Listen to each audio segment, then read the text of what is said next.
metallic paint on the buckle. You get to the pouches, the holster, the pouches. You get to the pouches.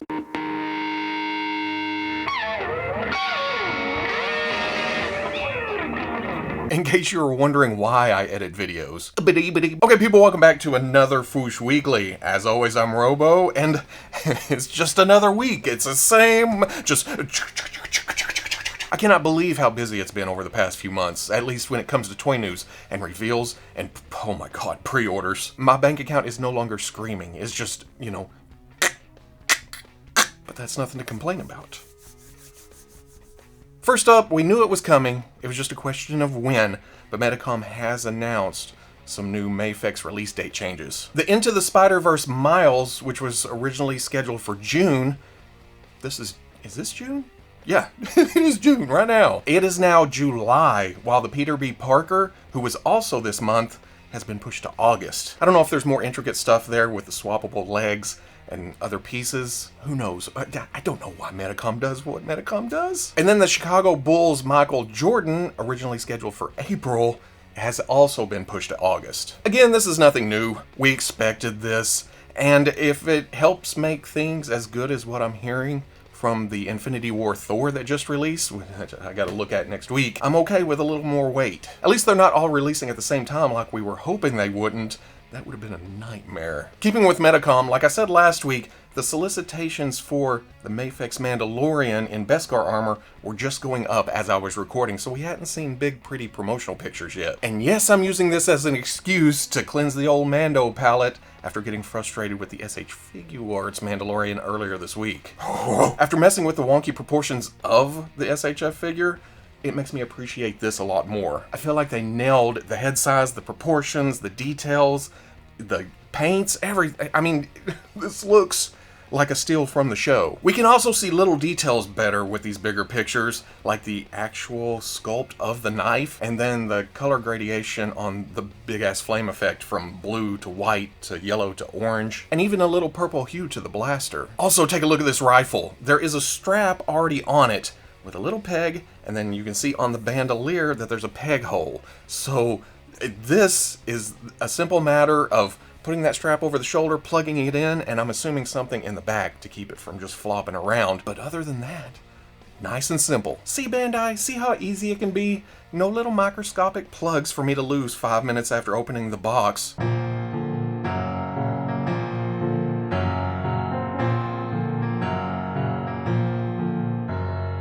And now I want Medicom to announce a Mafex first episode Mandalorian, maybe with a swappable Beskar shoulder pad, and then an armorer who can come with the Mudhorn sigil shoulder pad and the jetpack for this Mandalorian, and maybe a Jango, and maybe a Sabine. When it comes to anything related, even loosely, to Mandalorian, make my Medicom. $80 scheduled for December. We'll see about that. Loose Collector has posted a digital look at his proprietary female figure that is, well, this is what Lady Death is based on, but he makes sure to say that this is not the Lady Death sculpt. But it gives us an idea of the articulation and range of movement for that figure. The thigh swivel being closer to the knee, it's kind of impressive, rotating without hardly breaking the sculpt at all. He's hinted at other characters using this body, so it'll be cool to see what the future holds here. But if you're interested in Lady Death, she's up for pre-order either on the Executive Replicas site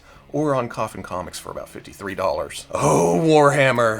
We've already talked about the McFarlane Toys offerings for their Warhammer 40k line, like the Intercessor and the Necron Warrior. Both are somewhere between $20 and $25 depending on where you pre-order it, which is Walmart and Amazon and Doorside Toys and other online retailers. But there's also the unpainted Ultramarine, which McFarlane Toys calls their artist proof, and they call most of their unpainted stuff artist proofs. The solicitation said it would be at Games Workshop and specialty shops, but we weren't sure which specialty shops. What's now said, most online retailers will be getting a small supply of these being 1 in 6 in the cases with the Intercessor. Big Bad Toy Store is offering a 2-pack for $45, and then Dorkside Toys will be putting theirs up once they get their supply. And as we've already established, I know nothing about the Warhammer story or details or what's going on here. I just like this for a badass looking toy that I can mix and match into my other lines. I want to see this in Cobra colors with Cobra logos on it.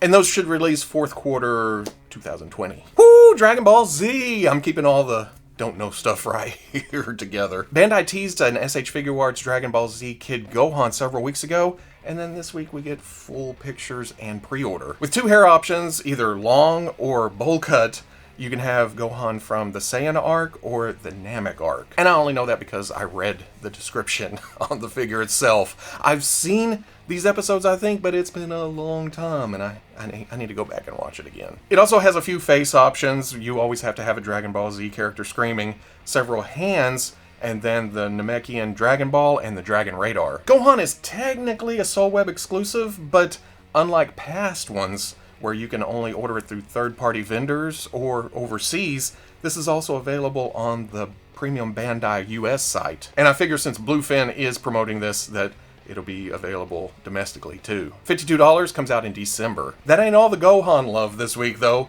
Bandai has also announced a Figurize Ultimate Gohan model kit. At least I kind of recognize the Kid Gohan. This one, as an adult, I have no idea. It's later in the series, I'm guessing. You know, that's usually how time and age works.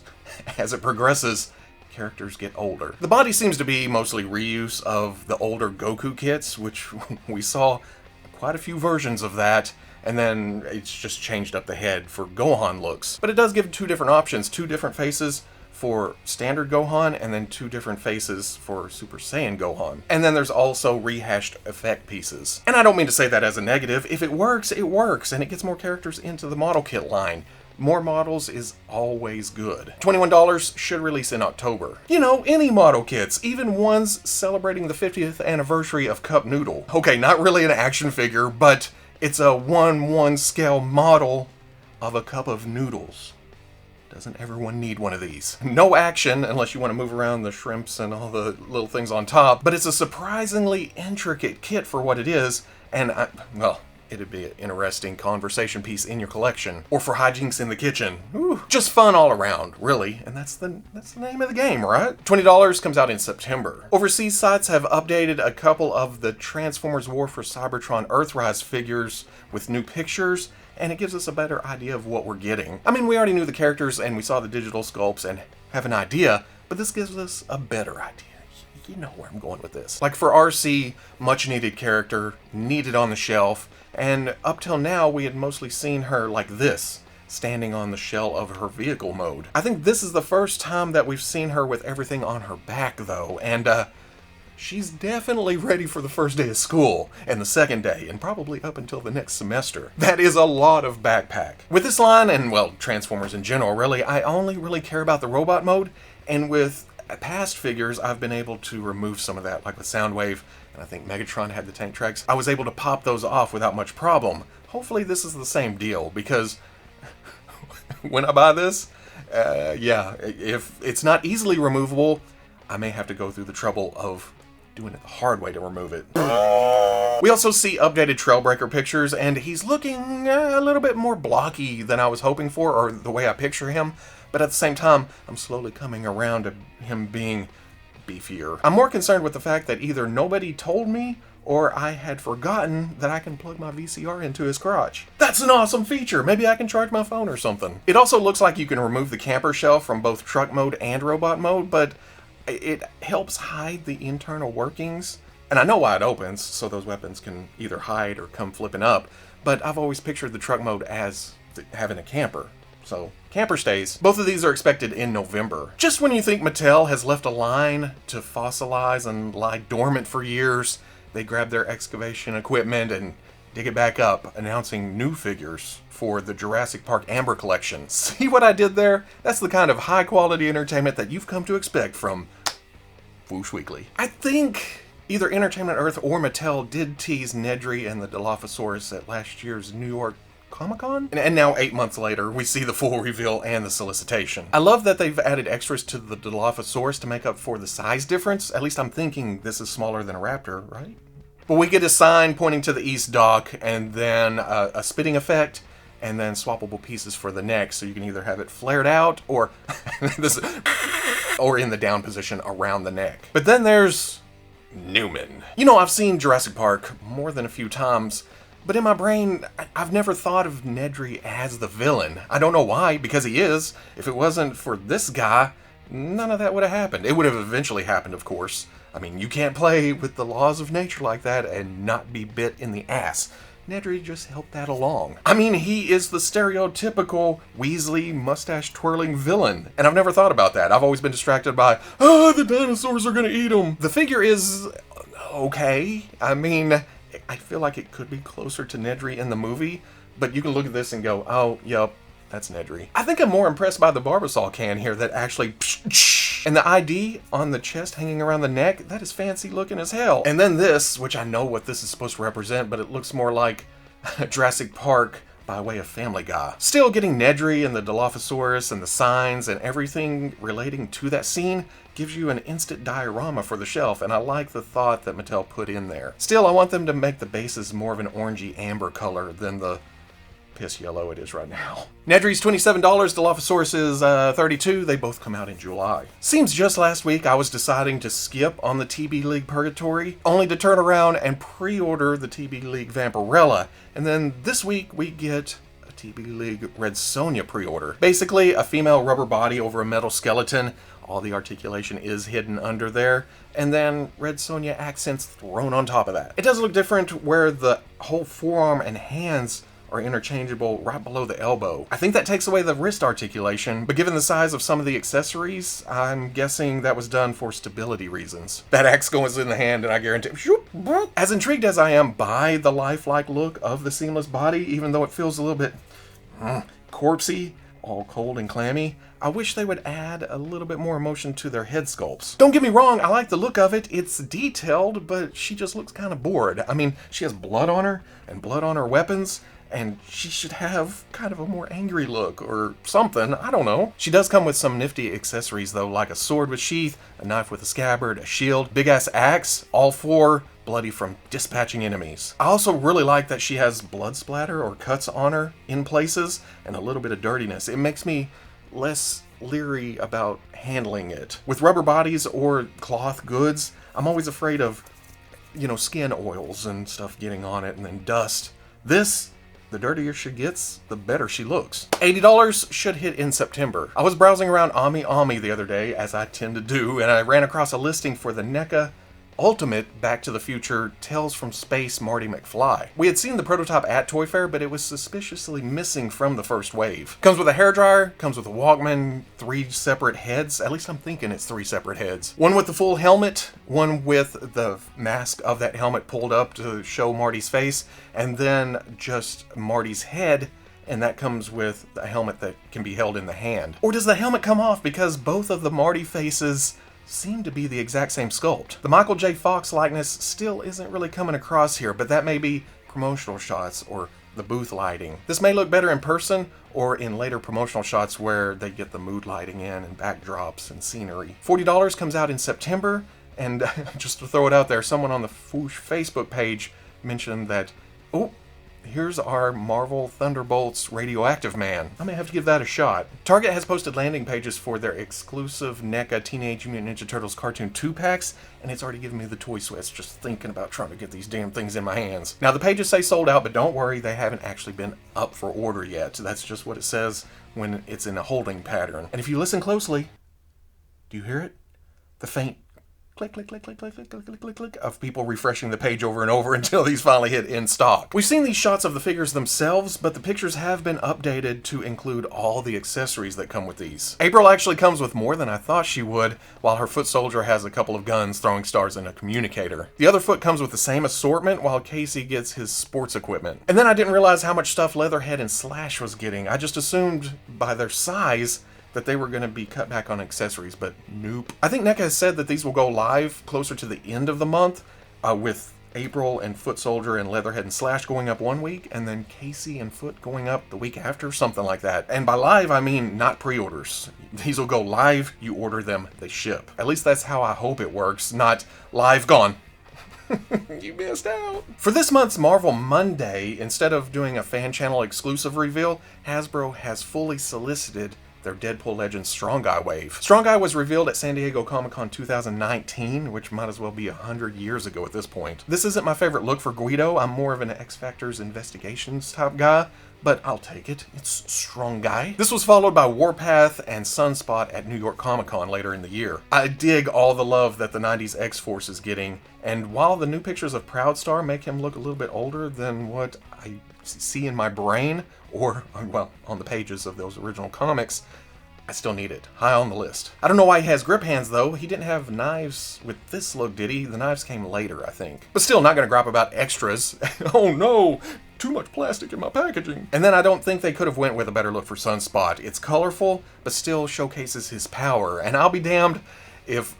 We've seen those effect pieces 237 times before this, but I feel like they were specifically made for Sunspot. All wavy and bubbly. That's how I picture his power. Toy Fair this year brought us Maverick, who has been on my wish list for a long, long time. I don't know how many Maverick customs I've started, only to stop thinking that, oh, well, they have to give us a Maverick at some point. And then just a short 15 years later, I am proven right. Black Tom, another Toy Fair reveal. I like that they used the wrinkly torso and sleeves to give him a more dynamic look.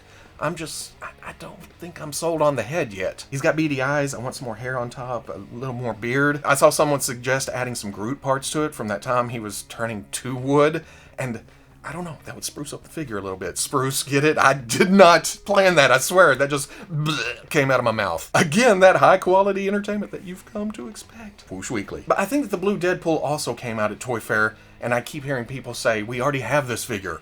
And it came in a 2-pack, oddly enough, with Warpath back in 2010. But those figures were kind of shitty, right? I mean, we can all agree on that, maybe? At least compared to today's standards. Right? Those packs go for crazy prices on eBay, and we're 10 years down the line.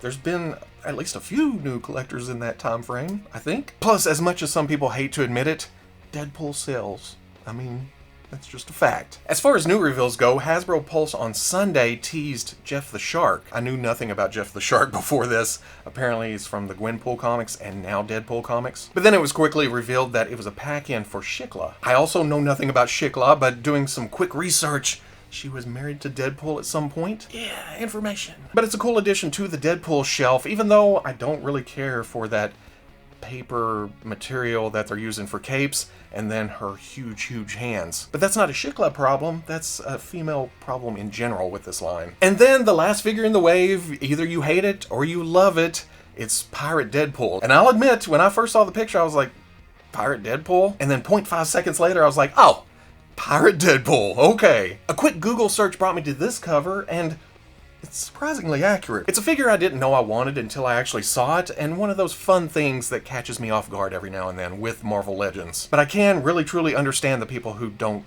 really want to buy a Pirate Deadpool figure. It's such a... Plus you have to buy this to get a Strong Guy piece, so I can understand that aspect too. But in a line like this, where there's so much coming, not everyone is going to like everything in the line. I don't care who you are. Even I'm looking at the Age of Apocalypse line going, oh, well, I guess I gotta buy Wild Child and Wolverine and X-Man, characters I don't really care about, and even after learning more about them. But Sugar Man is just too interesting not to have on the shelf. Oh well, that's just the way the cookie crumbles. It's toys, it's a hobby. I'm not gonna complain. $20 should hit in October, if not earlier. Who knows? Hasbro. This morning, glamour pictures of the Marvel Legends Legendary Riders Punisher started floating around the old internet, and it's not really anything we didn't already know, mostly. Revealed at Toy Fair, it's Frank looking like a big beefy boy with his buff bare arms and the Punisher chest. Not my favorite skull on the chest, but I'll take it. I'm not gonna walk up to a guy looking like this and going, hey, I really don't like your skull. Head options include a bandaged, gritting teeth head along with a stoic normal one, and I'm guessing the Viking helmet can fit on both of them, because why not? It's Punisher. The motorcycle, of course, all stealthy looking in its all black paint job, comes with a machete, a baseball bat, a sawed-off shotgun. I think we saw all of those at Toy Fair, but I don't think we saw the two guns hiding down in the corner of the packaging there. And call me crazy, but is that Snake Eyes' Uzi? that's where it went.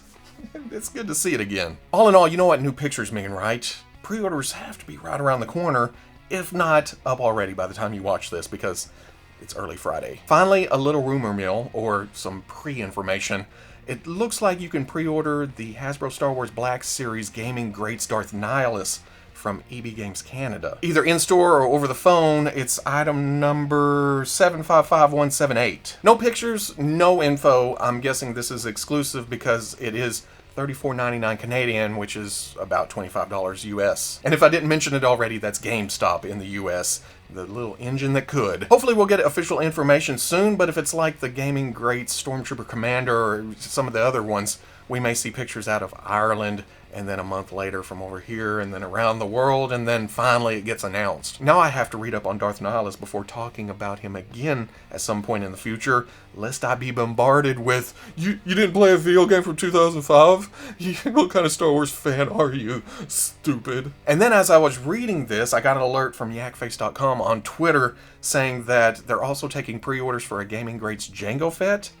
Who knows? I mean, Jango's kind of harder to find at this point, and hey, if it comes with a photoreal head, I'll be buying it again. And then a reissue or re-release or slightly different Purge Trooper from Jedi Fallen Order. For Jango, it's 755176 item number, and then the Purge Trooper is 755177. So if you're in Canada, put your pre-orders in. And that's it for this. That's become a running joke, isn't it? That's it. That's all the toy news. Nothing much to talk about. If you're interested in seeing any of these pictures closer up or without me all hand wagging in front of them, I will be posting all that and links to pre-orders, more information on the Fwoosh front page Saturday at noon. You think it's busy now? I have a feeling that companies are about to start dropping what would have been their San Diego Comic-Con exclusives up for order online. And then it's going to be, you think you have toy anxiety right now. Woo! Woohoo! But if you enjoyed this Fwoosh Weekly, comment, like, subscribe. Much love to the plus. If you're interested in seeing videos early or just in a position to help out the channel, patreon.com. But wherever you may be watching this, I'll always catch you on the Fwoosh. Okay, now you can get back in your position where you like to live. He's so argumentative.